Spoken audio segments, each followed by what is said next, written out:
Pagi, kita jumpa lagi dalam video bahagian yang kedua mengenai korelasi dan regresi dalam KPEB, Kesihatan Persekitaran, Epidemiologi dan Biostatistik. Baik, hari ini kita nak belajar macam mana kita nak kira R ni. Semalam kita dah tahu apa itu fungsi, kita dah tahu dah fungsi regresi apa dia. Kemudian kita juga dah belajar juga secara tidak langsung mengenai scale of measurement, apakah skala pengukuran yang boleh digunakan untuk korelasi. Kemudian kita juga dah tahu yang korelasi ni mestilah data-data yang numerik, numerik bagi IV dan juga DV. Okey, IV ni adalah semalam kita bagi contoh batang rokok, berapa banyak bilangan rokok dalam bentuk numerik kan. Kemudian kita ada DV, lung function. Lung function ni sebenarnya dah ukur dalam bentuk peratusan lah. Bila kita hembus spirometer tu, dia akan bagi bacaan peratusan keupayaan paru-paru kita. Kemudian yang kedua adalah kita belajar juga mengenai pekali R ataupun kita panggil sebagai correlation coefficient. So correlation coefficient ni adalah R lah, huruf R kecil. Jadi huruf R kecil ni nak dikira menggunakan formula yang di sebelah kiri ni kalau tuan-tuan perasan. Kemudian yang lebih penting lagi, korelasi ni mempunyai 3 makna lah. Bila anda run nanti, dia akan bagi nilai tambah tolak 1. Mesti dalam tambah tolak 1. So, sama ada tambah 1 iaitu positive correlation, negatif 1 iaitu negative correlation dan juga tidak ada apa-apa slope ataupun kita dapati R kita sangat rendah 0.00. Itu semua maknanya tak ada correlation lah antara X dan juga Y. Dan anda juga kena tahu bahawa R ini memberikan dua benda. Yang pertama dinamakan sebagai arah, yang kedua adalah kekuatan. So arah positif atau negatif. Kekuatan kalau kurang daripada 0.2 negligible, 0.2 sampai 0.4 low. Kemudian kita ada 0.4 sampai 0.7. Yang ini kita panggil moderate ataupun medium. Kemudian 0.7 sampai 0.9 dipanggil high. More than 0.9 dipanggil very high. Okey, selesai kita punya recap. Itu recap. Anda tak faham ataupun lupa, anda boleh refer kepada link lah description untuk tengok bahagian 1. Baik, mari kita pergi kepada pekali korelasi. Pekali korelasi ini dikira menggunakan formula berikut. Anda juga boleh download e-book ni. E-book ni saya telah share juga pada link yang tersedia di dalam online learning.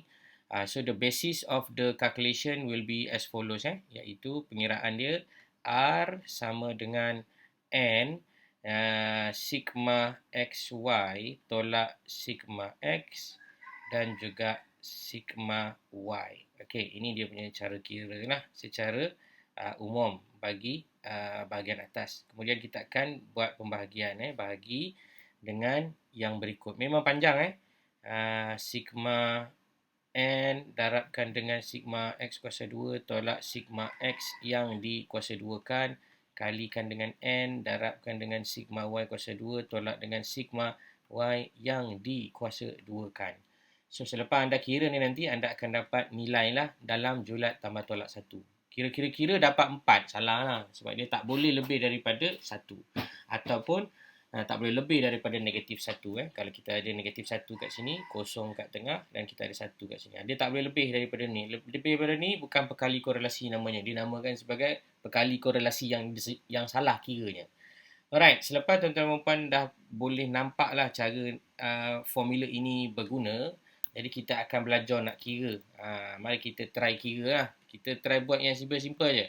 Okey, kita try buat simple. Baik, mari kita tengok contoh yang diberikan berdasarkan e-book ni. Okey, berdasarkan e-book pun boleh, berdasarkan anda punya nota pun boleh. Tapi untuk memberikan lagi pencerahan, saya rasa saya akan pakai saya punya data sendiri. Lagi senang kan? Jadi saya akan pakai Excel lah. Alright. Sebelum tu kita tengok dulu nota. Kita telah belajar bahawa sigma XY adalah jumlah kepada X dan Y yang dijumlahkan. Lepas tu N adalah bilangan cerapan dan lain-lain lah. Okay, ini contoh. Kita ada 10 orang pelajar. Ada 2 bacaan iaitu bacaan X faktor dan Y adalah kesan. Kemudian kita perlu kira Y kuasa 2, X kuasa 2 dan juga XY. Alright. So kita tak payah pening-pening kepala. Mari kita tengok contoh kalau saya buat dalam bentuk Microsoft Excel. So pertama kita mesti ada IV Yang kedua, kita mesti ada DV. Okey, ini contoh saja. Saya tak nak buat banyak. Saya buat 5 saja sampel untuk memudahkan kita kira. Okay. Konon-konon lah kita kata 5 batang seminggu rokok yang dihisap. So, lebih kurang 81% keupayaan paru dia.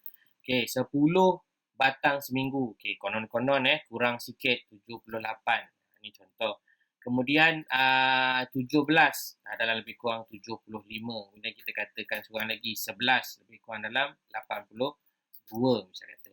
Kemudian kita ada seorang lagi responden 20 batang, kita boleh nampak dia 73. Ini contoh. Kita ada X dan kita ada Y. Alright. So IV kita sekarang adalah batang rokok seminggu dan DV adalah lung function. Alright, so tadi kita dah tengok dalam nota yang the next important part apabila kita nak kira korelasi adalah X kuasa 2 dan juga Y kuasa 2. Kemudian bila anda kira manual nanti dalam kelas epidemiologi, anda kena kira juga dia punya XY. Okay, nanti anda kira lah. Jadi saya nak memudahkan proses pembelajaran ni, saya guna Excel. So kalau anda tak guna Excel, anda kena guna scientific calculator untuk kira. Alright, so kalau kita tengok dekat sini, siapa X? Okay, ini adalah kita punya X sebab ini adalah faktor kan. So ini adalah X. Kemudian ini kita punya Y. Y kita punya DV. Pandai okay, ini kita punya Y. So mari kita kira. X kuasa 2 sama dengan, kita akan ambil nilai yang berkenaan dan kita darabkan dengan nilai yang berkenaan lah. Okay, so kita dapat lah. Right, 25. Kemudian Y kuasa 2 adalah ambil nilai berkenaan, didarabkan dengan nilai berkenaan juga, selesai. So anda kalau guna Excel ni anda boleh tarik, dan kalau guna Excel lagi satu ni pun anda boleh tarik. Kemudian X dan Y sama dengan X dan juga Y. Alright. Kemudian anda boleh tarikkan saja, akan bagi sama. Kemudian yang lebih penting lagi dalam step yang seterusnya. Okay, ini step yang pertama dipanggil sebagai cerakinan X dan Y mengikut kuasa 2 masing-masing bersama XY. Itu dia punya formula dia. Dia punya kaedah nak faham lah. Pertama, kalau nak buat korelasi secara manual ni, anda mesti buat X kuasa 2, Y kuasa 2 dan juga XY bagi setiap satu variabel pada X-nya dan pada Y-nya. Seperti yang saya tunjuk dalam jadualnya. Ini nombor besar, jadi nampak agak kritikal sikit dalam penggunaan anda punya scientific calculator. Kalau dalam contoh peperiksaan, mungkin dia bagi yang lebih mudah lah untuk anda kira lebih robust. Macam ni nombor 5, 10, 15, 20, 25, 8, 7, 6. Ini pun DV dia boleh dibagi agak kecil lagi lah untuk memudahkan anda kira.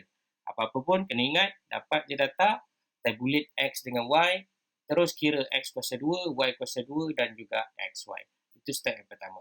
Okey, step yang nombor 2 anda perlu buat adalah sum ataupun dipanggil sebagai sigma, sum method values of the things. Okay, apa yang dimaksudkan dengan the things tadi tu? So anda boleh nampak dekat sini. Kalau kita lihat balik formula yang telah diperjelaskan tadi, kita punya formula ada formula mengenai sigma XY. So sigma XY nak dapat kat mana? Senang je. Awak dah ada XY tadi kan? Tambahkan semua, dapat jumlah. Itulah sigma XY. Sigma X, ambil lah X punya hal. Sigma Y, ambil lah Y punya hal. Kemudian kita ada sigma yang sigma X kuasa 2. Kemudian kita ada sigma X yang dikuasa 2 kan. Okay, ini yang kita perlu jaga-jaga. Okay, mari kita pergi satu-satu. Pertama tadi kita nak tengok sigma X. Macam mana nak kira sigma X? Anda tambahkan je lah semua ni. So kalau macam saya ni pakai Excel, secara teorinya saya jumlahkan je lah ke bawah ni.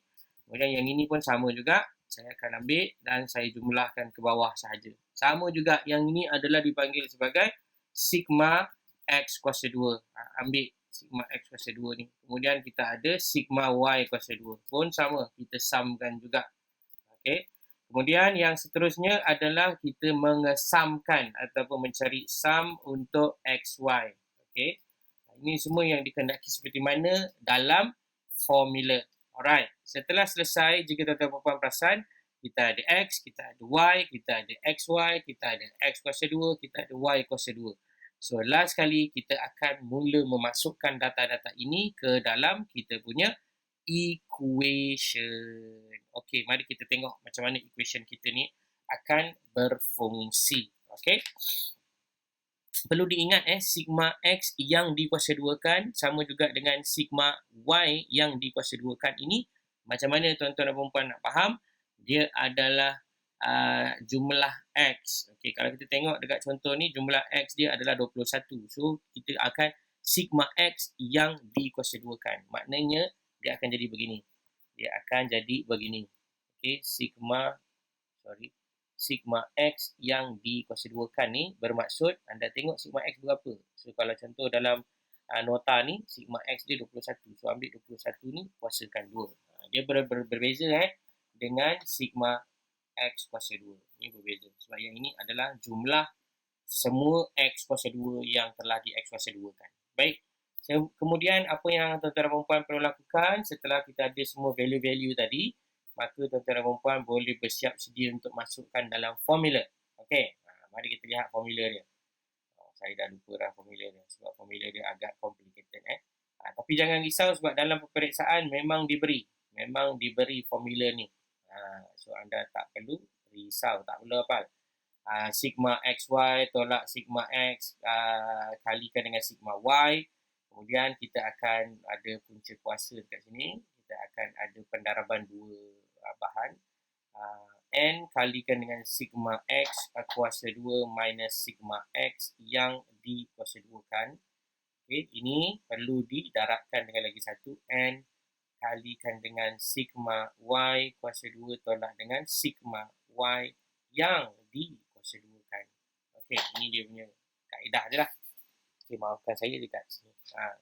So, N ini perlu darabkan dengan sigma X kuasa 2. Dia bukan N darab dengan yang belakang, tak N darab yang depan dia. So, nak terjemahkan senang, kita ada 5. 5 apa dapat 5 ni? 5 adalah bilangan cerapan. So, kalau kita tengok contoh saya tadi, kita ada 5 cerapan saja untuk kita buat contoh analisis kita ni. Okey, 5 didarabkan dengan sigma XY. Okey, berapa sigma XY? Tuan-tuan dan puan boleh lihat di sini. Sigma XY kita adalah 4822.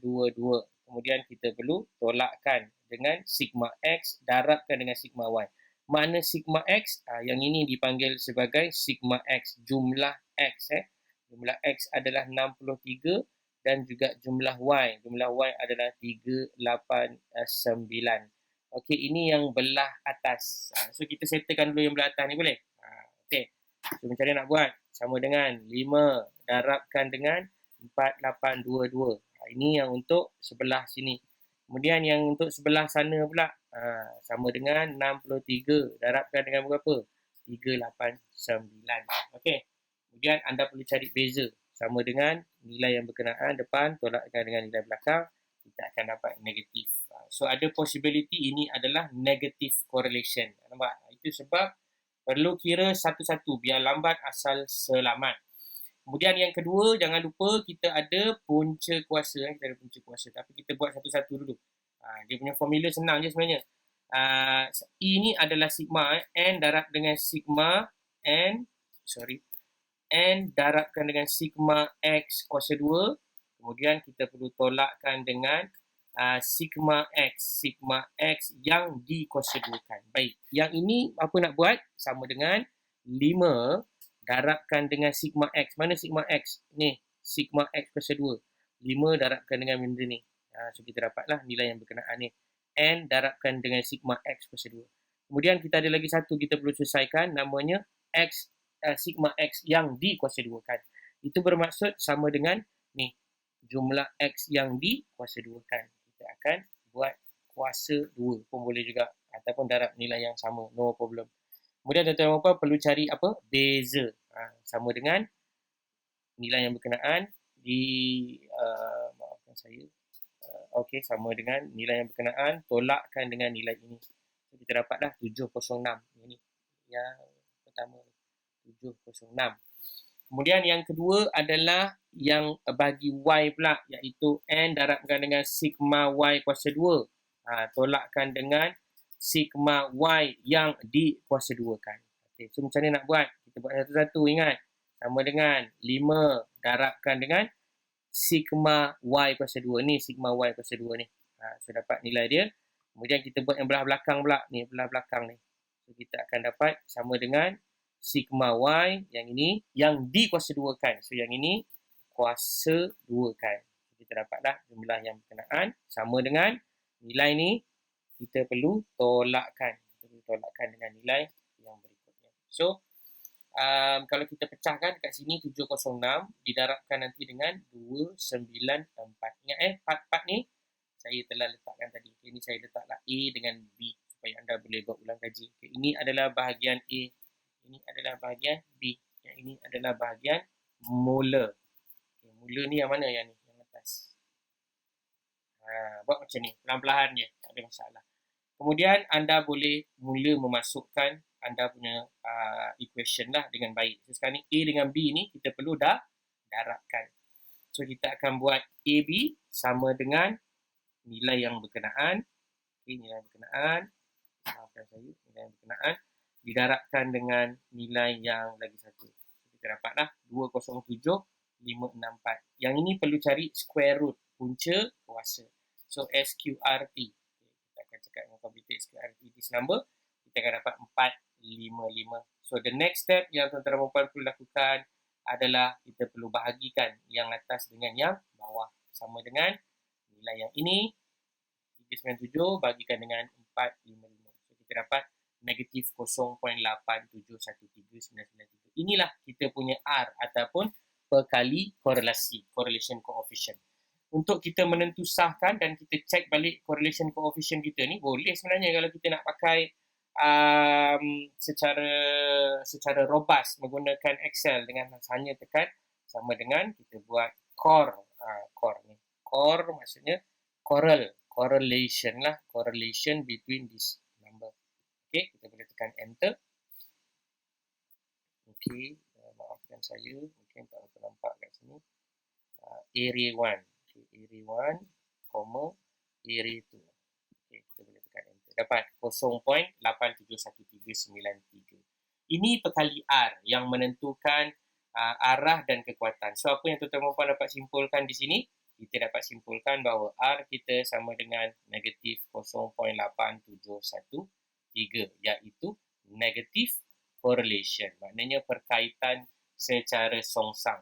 Semakin tinggi X, semakin rendah Y. Macam ni. Ini kita punya X, yang ini kita punya Y. Ini yang pertama, arah.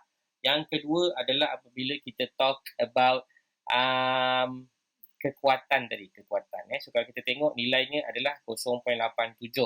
Ini adalah lebih daripada nilai 0. Dia berada dalam julat 0.7 hingga 0.9. Julat ini dinamakan sebagai so kita akan memaklumkan kepada pembaca ataupun korelasi kita ni sekarang negatif high correlation. Itu adalah step nak kira baik, saya harap video ini membantu anda untuk faham. Jika tak faham, jangan lupa untuk rewind balik semula, tengok balik macam mana saya buat kaedah pengiraan ini. Agak mudah insya-Allah. Kita akan cuba buat, anda ada quiz kat bawah ni, anda boleh cuba jawab. Selepas ini kita akan gunakan nilai R ni untuk buat ujian hipotesis. Sebab kita nak tahu sama ada kita nak reject ataupun fail to reject our null. Apakah kita punya null dan apakah kita punya alternatif, kita bincang sekejap lagi. Lepas tu khalas, anda dah faham dah apakah itu korelasi. Lepas kita tambah sikit je lagi, belajar pula pasal regresi. Khalas juga, selesai. Senang je insya-Allah kita punya pembelajaran pada hari ini menggunakan korelasi dalam aplikasi epidemiologi. Sehingga berjumpa lagi sebentar lagi. Kita rehat dulu seketika bersama video ini. Silakan. Sekian.